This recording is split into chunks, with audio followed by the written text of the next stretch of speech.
Imaginez une simple randonnée en montagne, un matin d'automne, un groupe d'amis, deux enfants qui jouent, des rires qui résonnent entre les arbres.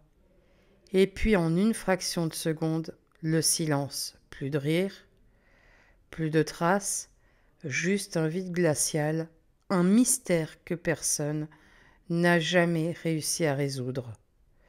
Cette histoire est vraie, elle s'est déroulée dans les montagnes sauvages du Colorado. Elle concerne un petit garçon de seulement 3 ans. Son nom, Jarid Atadero. Et ce qui lui est arrivé ce jour-là continue, plus de 20 ans plus tard, de défier toute logique humaine. Hello, j'espère que vous allez bien. Très heureuse de vous retrouver aujourd'hui pour une nouvelle vidéo. Comme vous l'aurez compris, aujourd'hui nous allons parler d'une disparition et c'est l'une des disparitions les plus mystérieuses des États-Unis. Alors installez-vous bien et c'est parti.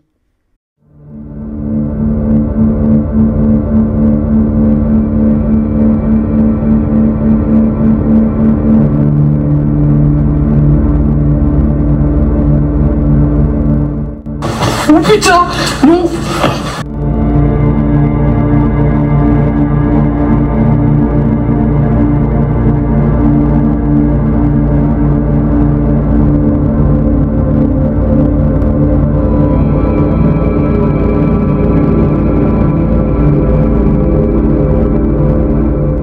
Nous sommes à la fin des années 1990, dans l'État américain du Colorado, plus précisément dans la région sauvage de Poudre Canyon. Ici, la nature règne en maître, les forêts denses, les rivières rapides et les montagnes escarpées composent un décor aussi majestueux qu'imprévisible. C'est dans ce décor que vit la famille Atadero. Aline le père est propriétaire d'un petit lodge, un refuge pour randonneurs et amoureux de la nature. Il élève seul ses deux enfants, Jocelyne 6 ans et Jarid 3 ans.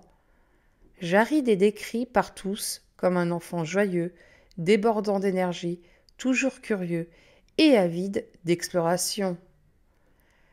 Le 2 octobre 1999, un groupe d'amis venus séjourner dans le lodge propose une courte randonnée sur un sentier local, le Bigfoot Trail, situé dans la forêt nationale Roosevelt. Aline ne se joint pas à eux, pensant que la promenade serait facile et parfaitement sûre. Après tout, ces adultes sont des amis de confiance. Et puis ces enfants adorent sortir. Mais ce qu'il ignore, c'est que ce choix changera sa vie à jamais. Il est environ 10h30 du matin lorsque le groupe de 8 adultes et des 2 enfants s'engage sur le Bigfoot Trail. Ce sentier longe la Poudre River et serpente à travers une épaisse forêt de pins. La météo est clémente, le soleil brille, rien ne laisse présager le drame à venir.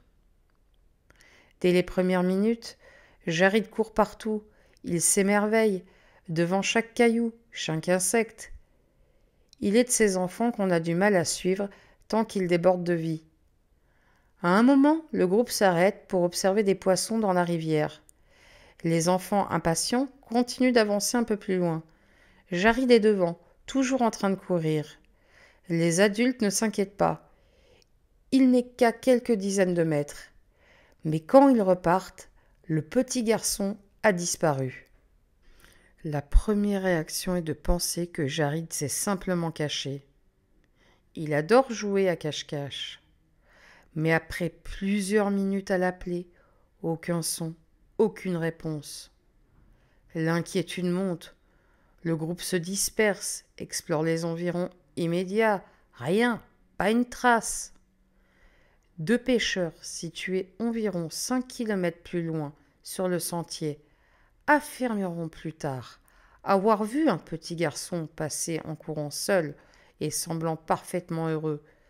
C'est la dernière fois que Jarid sera vu vivant. À 14 heures, après plusieurs heures de recherche infructueuse, les secours sont appelés. Le Larimer County Sheriff Office déploie immédiatement un plan d'urgence. ce qui n'était qu'une promenade anodine vient de se transformer en cauchemar. Ce qui suit est l'une des opérations de recherche les plus vastes jamais menées dans la région. Plus de 200 volontaires, des hélicoptères, des drones, des équipes cynophiles et même des plongeurs sont mobilisés. Les chiens pisteurs captent rapidement une odeur, mais la perdent après seulement quelques centaines de mètres. Cela intrigue les enquêteurs. Normalement, l'odeur d'un enfant aussi jeune devrait être facile à suivre. Les secouristes fouillent les berges de la rivière, scrutent chaque rocher, chaque crevasse, chaque buisson. Des plongeurs explorent même les eaux glaciales de la Poudre River, craignant une chute accidentelle. Rien, absolument rien. Plus les heures passent, plus les espoirs s'amenuisent. Et au bout de plusieurs semaines, sans le moindre indice, les recherches sont officiellement suspendues. La disparition de Jarid secoue profondément la communauté. Ali Natadero, dévasté, continue d'espérer un miracle. Il organise des battues, contacte des voyants, explore des pistes les plus folles, mais aucune n'aboutit. Puis, en juin 2003, près de 4 ans plus tard, tout change. 2 randonneurs qui explorent une zone à plus de 800 mètres d'altitude au-dessus du sentier d'origine font une découverte glaçante. Une chaussure d'enfant presque intacte, un pantalon retourné sur lui-même, un pull bleu déchiré. Quelques mètres plus loin, des restes humains, une dent, quelques os, un morceau de crâne. Les tests ADN sont formels. C'est Jarid Atadero. La découverte ne met pas fin au mystère. Elle ne fait que de l'épaissir. Voici ce qui trouble les enquêteurs. Les chaussures, elles sont presque neuves, sans trace d'usure majeure, après 4 ans d'exposition. C'est inexplicable. Le pantalon retourné à l'envers, comme si on l'avait retiré volontairement. Le pull fortement endommagé, certains disent coupé plutôt que déchiré par un animal. La localisation. La zone est extrêmement escarpée. Même un adulte aurait du mal à grimper jusque-là, alors un enfant de 3 ans. De plus, pourquoi les chiens pisteurs ont-ils perdu sa trace si tôt ? Comment a-t-il pu parcourir une telle distance sans laisser d'empreinte ? Et pourquoi, malgré des recherches massives, n'a-t-on rien trouvé pendant 4 ans ? L'attaque animale, c'est l'explication officielle la plus probable. Un puma aurait pu emporter Jarid, l'emmener plus haut, puis abandonner son corps. Mais les vêtements ne portent aucune trace de morsure ou de griffure typique d'une telle attaque. L'enlèvement humain. Certains pensent que Jarid aurait pu être kidnappé sur le sentier, puis tué ou abandonné plus tard. Cela expliquerait la perte de piste des chiens, mais aucun témoin n'a jamais signalé la présence d'un inconnu dans la zone et aucune preuve ne soutient cette théorie. L'accident et l'instinct de survie.